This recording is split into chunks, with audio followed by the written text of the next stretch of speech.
Good morning. This past Wednesday, on March the 17th, we celebrated St. Patrick's Day. And all week long I've been trying to tell you about Patrick and his life. How he was kidnapped from England when he was 16 years old by the Irish. They kidnapped him and took him back to Ireland to be a slave. There he was a shepherd for 6 years in difficult circumstances. He managed to escape and go back home to England. And there he felt his call from Christ to come back to Ireland. And after he'd become a priest, he went back to Ireland. We believe he was probably around 40 years old. He would be there for the next 30 years. And by the time that Patrick died, he truly had transformed the island. Now, it was fascinating what he did. He didn't come and tell them they couldn't have their pagan festivals. He didn't come and attack the idea of druids or leprechauns or those spirits in the woods. No, he was able to come and have joy and celebrate with them and their culture and their history. But he started talking about God and the nature of God and what does it mean to love the Lord your God with your heart, mind, soul, and strength, and love your neighbors yourself.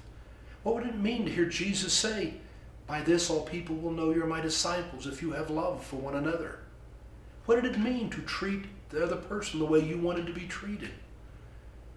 No, he came and he literally began to convert the country by not attacking all of their other culture and ideas, but helping them to understand what Christ had come to say and who God was, and truly transform their country. Whenever he would die, there would be no more raiding parties going to England, no more kidnapping of children, no more child slavery, no more child sacrifice. The warring between Irish chiefs had diminished to almost nothing. It truly was a different world. One of the things that he did focus on doing, though, was starting monasteries and the importance of learning and education. And so you had all these monks who began recording books, the Bible, but all kinds of the classics, everything from Socrates and Aristotle to Plato, all kinds of Greek works and Roman works. And you remember we saw how during this time the barbarians had come. They were moving across Europe. They sacked Rome. They would move across Europe and burn libraries. Learning would come to an end. They threw us into the Dark Ages, except for that Isle of Ireland. Their education and knowledge was growing. And several centuries later, the Irish would leave to go be missionaries to Europe, and they would take with them copies of all these books that they had copied, and they really introduced learning again to Europe. And you can trace it all back to Patrick and what he did on the island. Now, the one thing we hadn't discussed, though, is snakes. Did Patrick really drive all the snakes out of Ireland? The answer is no. No, Ireland doesn't have any snakes today, but they've never had any snakes because the water around Ireland is too cold for the snakes to migrate from England to Ireland. They've never had any snakes. So why did the Irish come up with this story about Patrick driving all the snakes out of Ireland? Well, it really was a metaphor. You remember in Genesis the story of a Garden of Eden, a beautiful place to live.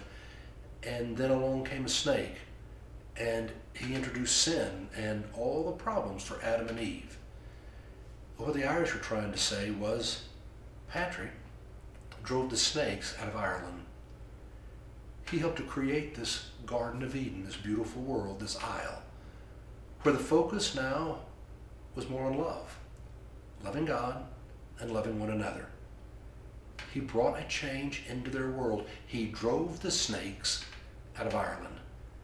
So the answer is no, but yes, he really did get rid of the snakes in Ireland. I hope you've enjoyed celebrating Patrick this week.